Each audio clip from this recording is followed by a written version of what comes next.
Welcome to Grow My Etsy Shop podcast, the drips of knowledge you need to start growing. Hey, welcome.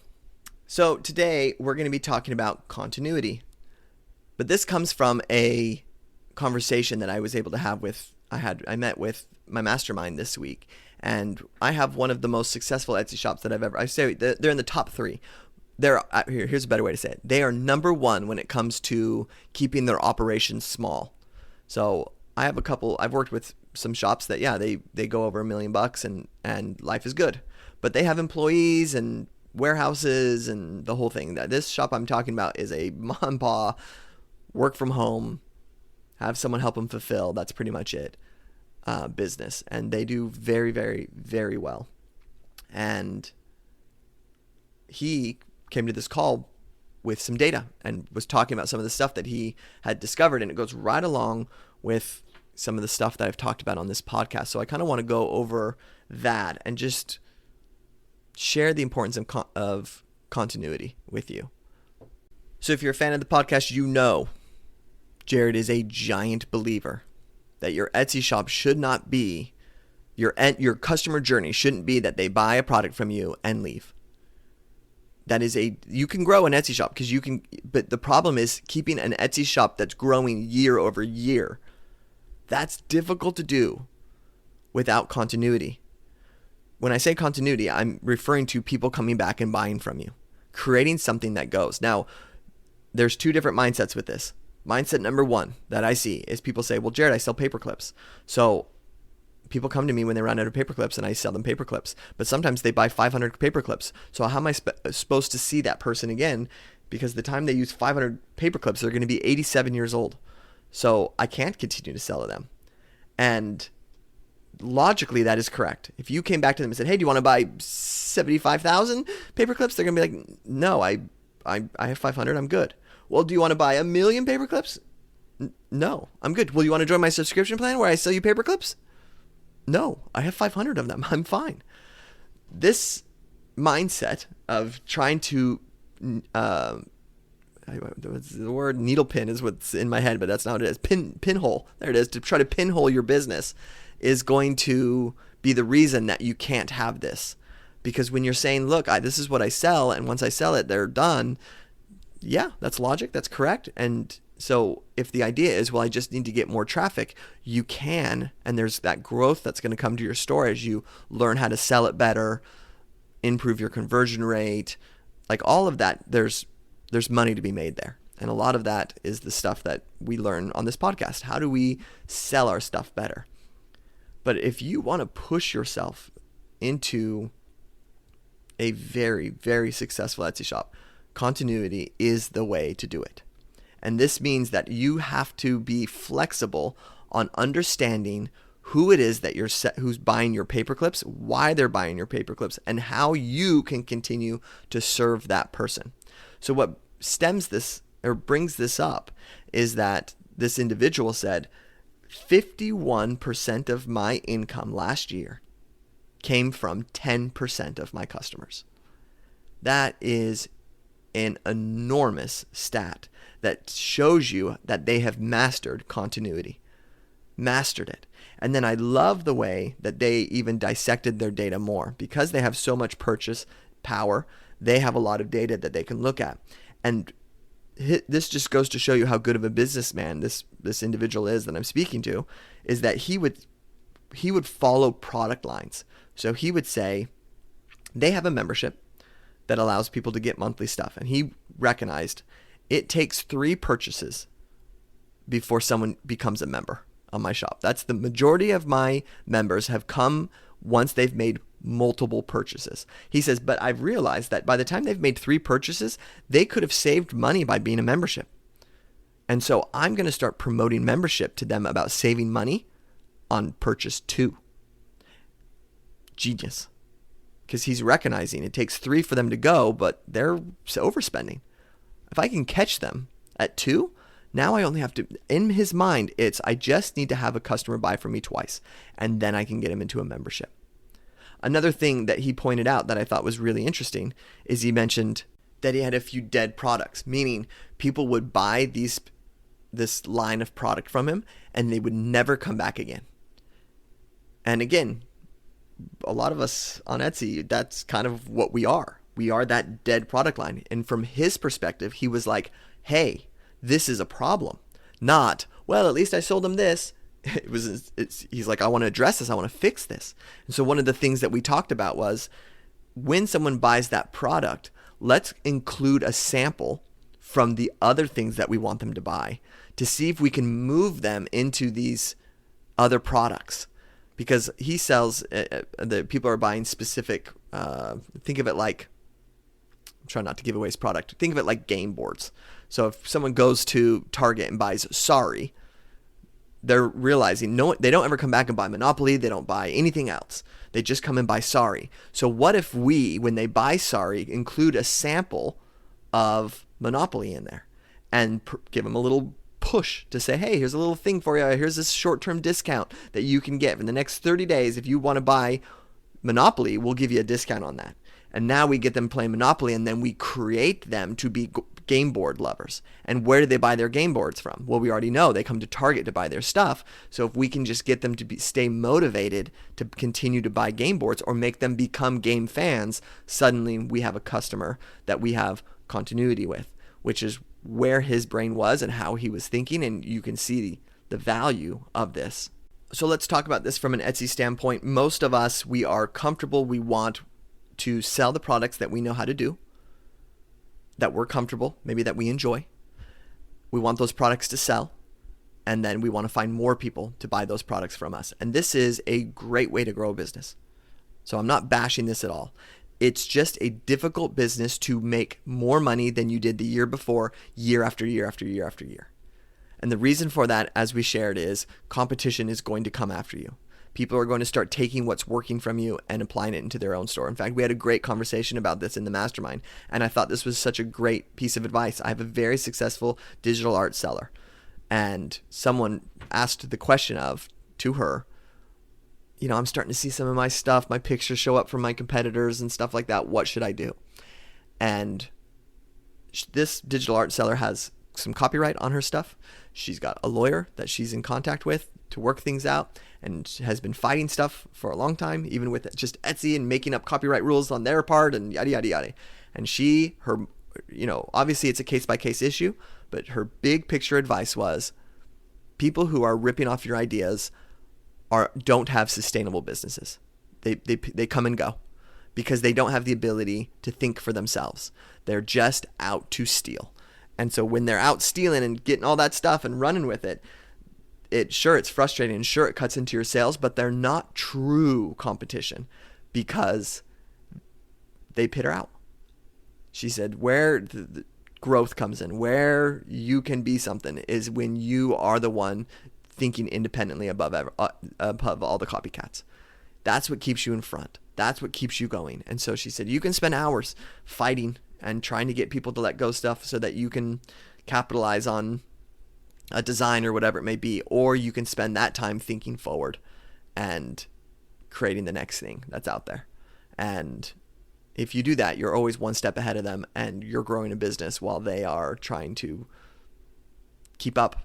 And I can't agree with that advice more. Unfortunately, I wish there was. I remember being an Etsy seller and seeing my pictures on Amazon and being like, that's not me, but those are my models. I paid for models. Those are like, I have a relationship with that girl on Amazon, and that's not my product. What's going on here? And I think in that scenario, do I have the right to be able to say, no, of course I do. And did I? Of course I did. But I learned really quick that I spent a lot of time fighting people off instead of building what I was doing. And so again, I don't want to discourage you from bringing justice to people who are ripping you off. I do want to discourage you spending more time than you need to bringing justice. Your justice is, I just think it's a freeing feeling is a good way to say it. To just say, I am better. I will think outside the box. Here I go. I'm moving forward. Catch me if you can. Okay. So we were talking about competition and how they can come after you. If you get a product and you start to sell, and you think this is great, then they start to kind of come after you. People start to knock off what you're doing. Trends can come and go. Someone else can, there's so much variables that start to affect what you're doing. And so there's always money to be made. You can always convert better. And once you start to learn from your customer, you're like, oh, this is what actually works. Like, you can start to implement that into your business and sell better. But the problem is it's just transparent. Other people are going to see what you're doing and sort of tweak behind that wake of yours. And so the best thing that you can do that protects you from this is the loyalty that somebody will gain once they make that purchase from you. Because if there's 9 people offering a product and they end up choosing you, which there is a lot of technique in that, and that's a lot of the stuff that we talk about on this podcast. It's in the growth program, yada, yada, yada. But there's a lot of technique on how do I get someone to trust me? And then once they make that trust, a lot of us go, hey, thanks so much. Have a nice life. Instead of, hey, let's work together. Let's have something. So there's this book that talks about, it's called The Linchpin, and it's all about starting from nothing and growing a continuity style business. And I wouldn't recommend it necessarily for Etsy shops. It's not really built for e-com type stuff, but there's a lot of principles that we can carry over from this book into your shop itself. So one of the main principles of this book is to say, you, in the beginning, and this is like the Temu strategy. So hopefully everyone on this call hates Temu, because if anyone's coming after Etsy, it's Temu. Temu's strategy is we just want someone to buy something from us. We want to harvest their data on their phone so that we can continue to market them all of our stuff and make them a customer for the rest of their life. We just want them to, every time they think of something, to go to Temu to buy it instead of Walmart or Amazon or whatever it is. So they have a very aggressive front-end funnel strategy, which is to essentially give away their stuff for free or at loss so that you will download the app, and then they will harvest the data from your app and be able to understand A, their target demographic, and B, continue to market to you. We want to take that strategy ourselves and implement it into our business. Not as aggressively as they do, but we want to have the mindset of, I want to know why people are buying from me. And I need to know what it is that's making them come on Etsy and search for my product.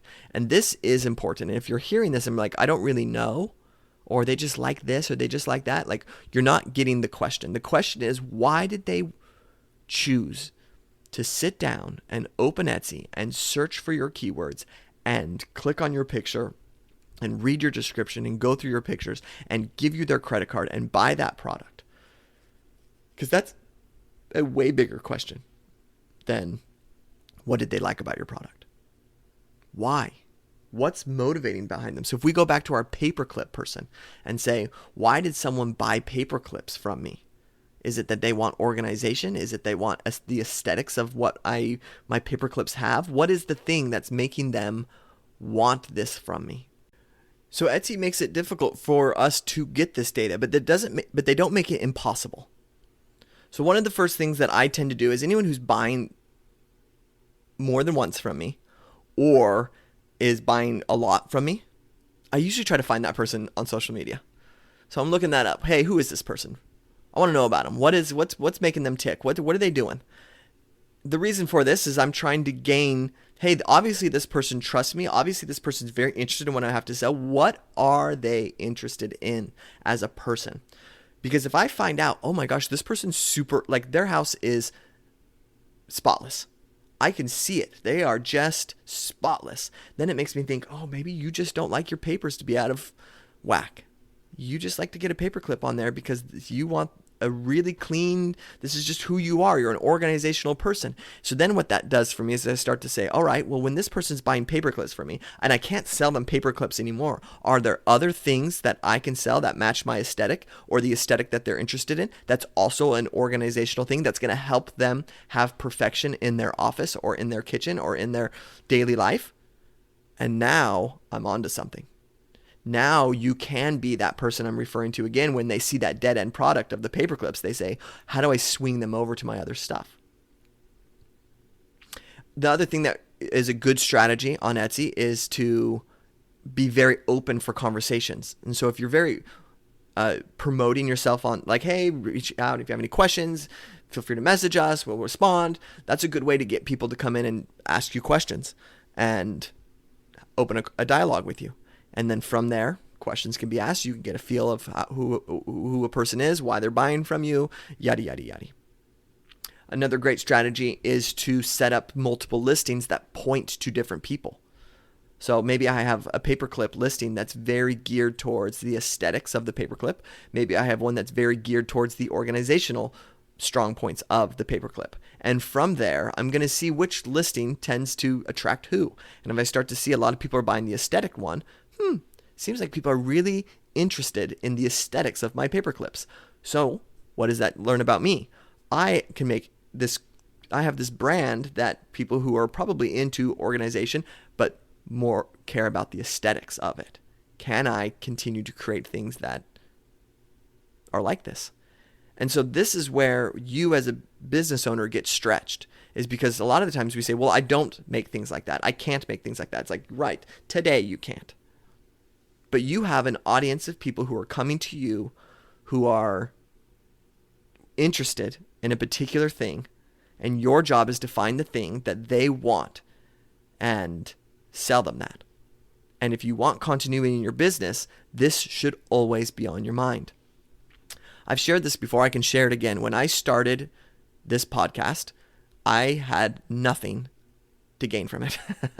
It was free information that I put out on the internet. Now I knew in my mind, I think that if I gather Etsy shop sellers to a particular place, that I can figure out what it is that they would need and be able to offer that. So I built something that sent people to me. I then opened up this is actually a crazy story. You want to hear it? $67 was the amount of my first growth program. And what it was is people would fill out a form, and it was long. It was a couple pages long, and it asked all the questions. I had screenshots and stuff like that, and then I would research it for them. So I would go through all of their stuff in the background, and then I would show up and have like an hour call where I presented them their growth program of like, hey, I can see this is where you're stuck. This is what I would do to fix it. And then I think we even had a follow-up call and stuff like that. And it was $67. Did I make any money doing that? No. I was spending hours doing something and was making $12 an hour by the time I was done with it. The reason I did it that way is that there was 3 things I needed to learn. Number 1, do I have the ability to actually do it? Because I don't want to sell something that I can't do. So for me to get good at this, I need people, guinea pigs, to come in and allow me, essentially pay me to learn. Number 2, it's not that I didn't know how, it wasn't like I was coming from nothing, but you get what I'm saying. How is it that this information can be presented? And I just need to see, will you grow from this information? And when people started to say to me, like, yes, this was awesome. This was so great. Hey, I want to sign up for another call. Like, I started getting a lot of that. I was like, okay, yes, I'm on to something. Number 2 is I needed to learn the type of buyer that they were. What pains did they have? When they got on and we had questions, or we would go back and forth, what are they asking? What questions are they asking? What are the things that they're frustrated with? When I would present something to them, they'd be like, yeah, but what about this? And I'd be like, oh, you want to talk about that? Okay, let's talk about that.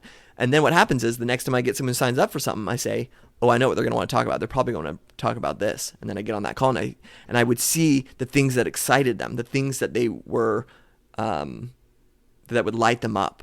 I would see the way that I could present information that didn't hurt their feelings. That was the problem I had in the beginning. But yet motivate them to be able to follow that plan. I would see what things or how to keep people on the hook, meaning how to keep people in the system and working instead of just listening for gold nuggets and then leaving, which is a big problem that a lot of informational products have, is that they sell this stuff. People are like, yeah, that was really great. I like that gold nugget, but I'm out of here. The last thing that I gained from it was a customer list. I was gaining the knowledge that I knew how to do what I was doing. I was gaining the problems that they actually wanted to have solved. And then I was gaining trust from people and people who are having these positive experiences. And when I started to have that, I legit, like, I did raise my prices as I went, but I did that 100 times before I moved into, hey, I can create content that can 100% solve most of Etsy shop sellers stuff. I still believe in personalization coaching and all that stuff. That none of that has changed for me, but 90% of Etsy's problems are solved within the growth program that I have, because I took this time. And at this point, I've now done hundreds and hundreds and hundreds of these, and have what's the word? Refined is not the word, is it? You know what I mean. I've gotten even more streamlined to, this is how we can solve these problems. And then, of course, if you sprinkle personalization on top of that, you have a really, really great program. And this has come from years of harvesting data from Etsy shop owners. And every Friday, here I am talking with the mindset of, I'm building a pond with people who are interested in growing their Etsy shop, which when they say, at any point can say, I really want to grow it. Perfect. You know where to find me. And now I have growth programs. I have a podcast. I have Mastermind that I work with for a year. I have a school group of people who are in monthly. Like, I have all sorts of different ways to be able to sell what it is that I can offer, which is how to how to grow an Etsy shop. But I learned that through. So if I would have just come in and said, hey guys, day one, I have a program that's going to help you do your stuff, and I've never changed it or adapted or followed through with what I'm doing, or fallen on my face a few times here trying to offer different things and realizing that's not what they want, like, the podcast wouldn't exist anymore. That's a good way to say it. But it does exist, and that's because I've been able to say, look, here's my school group today, but my school group has changed in the last 4 months because I just adapt. I change to what's happening. I can see what people want and go more that direction, what attracts them, what doesn't, and move that direction. So I invite you to do the same. And I gave you some examples today on how you can extract that data so that you can start thinking this way. But I love beginning of the year, because it's just such a great time to start setting goals for yourself and being able to change the way that you do business. And so if you're looking at your year and you're saying, I want to grow my Etsy shop, one of my suggestions is continuity. How can you, and that doesn't just mean how you get someone to come back and buy your products again. It means how can you adapt yourself to your target audience that they will want to come back and buy more products from you? That's the question you want to ask yourself. Okay, till next week.